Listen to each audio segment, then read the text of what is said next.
that's all she can ever hope for. "And your family's here," neighbors observe, and Heloise nods, smiling a tight-lipped Mona Lisa smile. Easy and good-natured, she has managed the trick of seeming totally accessible, all the while sharing almost nothing about herself. She wouldn't dream of confiding in anyone, even loyal Audrey, that discovering her half-sister lived one development over was far from ideal. Hard to say who was more horrified when they realized they were in the same school district, Heloise or Megan. Estranged for years, and now virtually neighbors. Checking her makeup in the rearview mirror, is that a bruise? No. Her eyeliner just got smeary at her last meeting. She spots her sister several cars back in the line. If she could see her sister's face, it would not be much different than glancing in this mirror, only smaller, a little sharper, and foxier. And frowning, begrudging Heloise her better spot in line, as Megan begrudges Heloise everything. They are not even 6 months apart, beyond Irish twins. If they had been boys, the doctor might have thrown in the second circumcision for free. Then again, they probably only do that when Irish twins have the same mother. Heloise and Megan share a father, a not particularly nice one, who left Megan's mother for Heloise's, then spent the rest of his life making both women miserable. But while Heloise has their father's long-legged frame, Megan favors her little sparrow of a mother, growing smaller and tighter with the years, her bones feeding off her skin. She doesn't have an ounce of fat left on her body, and there are unhealthy hollows beneath her eyes. Heloise wonders if her sister still gets her period.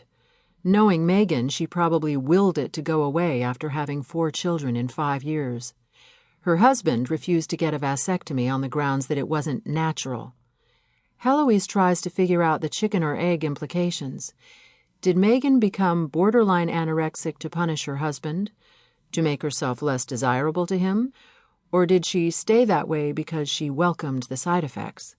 There has always been a tightness about Megan, a kind of controlled fury. You can see it even in baby pictures.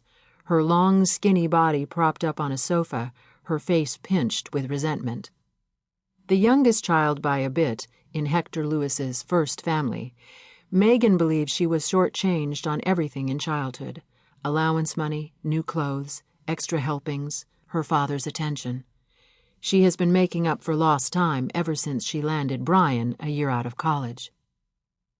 She keeps score by stuff, and her primary anxiety about having Heloise close seems to be that Heloise is in the top-tier development in Turner's Grove, while Megan is in Phase 2.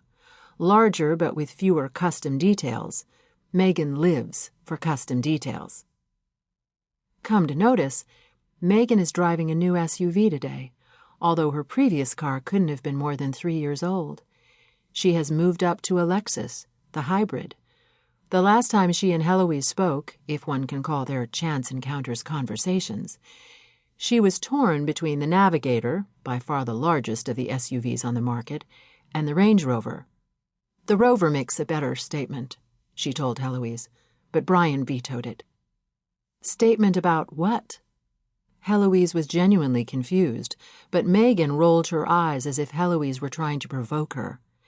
Disapproving of Heloise makes Megan feel so good that Heloise almost doesn't resent it. If Megan ever comes to resent her too much, it will be bad. Very bad indeed.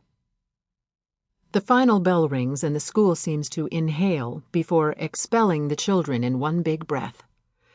Scott used to be one of the first out of the door, but he's infinitely cooler now that he's 9, and it's a minute or two before he saunters out with his 2 best friends, Luke and Addison. But he is still young enough to light up when he sees Heloise, to remember, at least for a moment, that no one loves him more than his mother.